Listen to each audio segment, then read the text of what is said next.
함께하는 사랑입니다. 본문의 말씀은 히브리서 제13장 3절 한 절 말씀입니다. 같이 보도록 하겠습니다. 너희도 함께 갇힌 것 같이 갇힌 자를 생각하고 너희도 몸을 가졌은즉 학대받는 자를 생각하라. 중간에도 한 번 더 보겠지만 다시 이 말씀을 보도록 하겠습니다.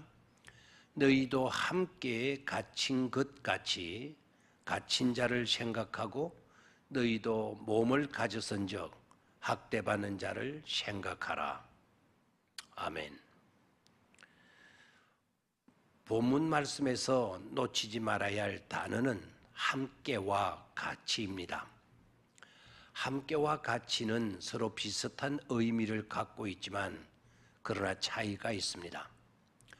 함께라는 단어는 서로의 객체가 같은 시간에 같은 장소에 있는 것을 의미합니다. 그러나 같이는 두 객체가 모든 일에 하나가 되는 것을 의미합니다. 그러니까 함께는 하고 있지만 생각이나 느낌이 다를 수가 있습니다. 그런 경우에는 함께 하는 것입니다. 그런데 가치는 두 개체이지만 모든 일에 하나가 되는 것입니다. 즉 고통을 당하는 사람과 누구나 함께 해줄 수는 있습니다. 그러나 같이 하기란 쉽지 않습니다. 그 사람이 겪는 고통과 아픔을 그대로 꼭 같이 겪으며 아파하는 것 같이 하는 것입니다. 그것이 같이라고 하는 단어의 의미입니다. 이것을 알고 다시 본문을 읽어보도록 하겠습니다. 너희도 함께 갇힌 것 같이 함께와 같이가 나란히 쓰이고 있습니다. 갇힌 자를 생각하고 너희도 몸을 가졌은즉 학대받는 자를 생각하라. 이 말씀의 메시지가 분명하게 드러나죠. 함께와 같이라고 하는 단어를 우리가 의미를 생각하며 읽게 되면 메시지가 분명하게 드러나게 됩니다. 갇힌 자와 학대받는 자와 함께 해주면서 그냥 함께만 하고 있는 것이 아니라 그들이 겪는 아픔과 고통을 꼭 같이 자신이 겪는 것처럼 겪는 것을 의미합니다. 그렇습니다.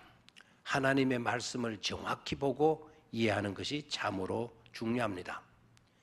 갇힌 자와 학대받는 자와 함께하면서 그들이 겪는 고통과 괴로움과 답답함을 마치 자신이 겪는 것처럼 생각해 주라는 것입니다. 그게 사랑입니다.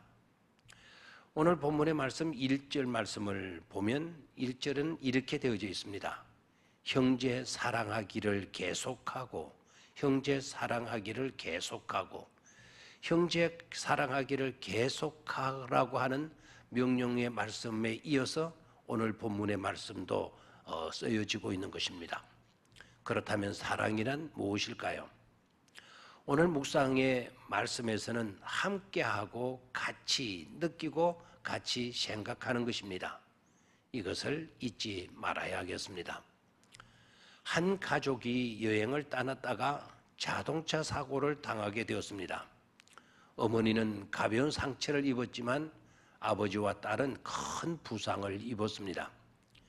특히 다리를 심하게 다친 딸은 퇴원하더라도 평생 목발을 짚고 다녀야 했습니다. 딸보다 먼저 퇴원한 아버지 역시 목발을 짚고 살았습니다. 사춘기였던 딸은 예민했고 목발을 짚는 것에 대해 스트레스가 많았습니다. 그럴수록 아버지는 목발을 짚고 딸을 마중하고 말벗이 되어 주었습니다. 대학을 입학하게 되었을 때 입학한 딸에게 네가 내 딸이라는 것이 자랑스럽구나 말하며 껴안아 주었습니다.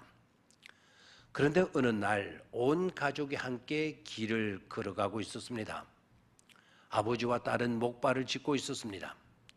그들이 걷는 길가에 작은 꼬마 아이가 공놀이를 하다가 공이 찻길로 굴러갔습니다. 아이는 공을 잡으려 큰 트럭이 달려오고 있는 것도 아랑곳하지 않고 무작정 도로로 뛰어들었습니다. 그것을 본 아버지가 목발을 내던지고는 길로 뛰어들어 아이를 안고 길가로 뒹굴었습니다. 무사했습니다. 다행이었습니다. 그런데 목발을 짚은 딸은 충격 속에 놀라 멍하니 그 자리에 서 있었습니다. 아버지를 보고 딸은 자기 눈을 도저히 믿을 수가 없었던 것입니다. 그때 어머니가 딸에게 다가와 딸의 손을 잡고 말합니다. 사랑하는 딸아, 이제 말할 때가 된 것 같구나. 사실 너희 아버지는 다리가 다 나았단다. 퇴원 후에 곧 정상이 되었거든.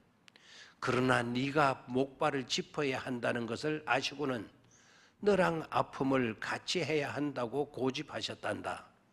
어린 네가 혼자 감당할 고통을 아버지는 나누고 싶어 하셨단다.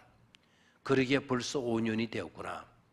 이 사실은 아버지와 엄마인 나와의 비밀로 해왔단다. 딸은 아버지가 너무 고마워 뜨거운 눈물이 멈추지 않았습니다. 불편하고 창피한 다리 때문에 불행하다고 느꼈던 자신의 인생이 아버지로 인해 외롭지 않고 다시 기쁨을 되찾을 수 있었습니다. 자식의 고통과 아픔에 동참했던 아버지 이상으로 하나님은 우리와 함께 하십니다. 한없는 사랑으로 말입니다. 그리고 우리가 아파하고 괴로워하고 고통 속에 있을 때 하나님은 우리와 함께 똑같이 아파하고 괴로워하고 고통 가운데 거하신 것입니다. 한없는 사랑으로 말입니다. 그것이 사랑이라는 것을 우리에게 친히 증명해 주신 것입니다. 이제 우리도 그와 같은 삶을 살도록 해야겠습니다. 가장 아름다운 삶을 말입니다. 감사합니다.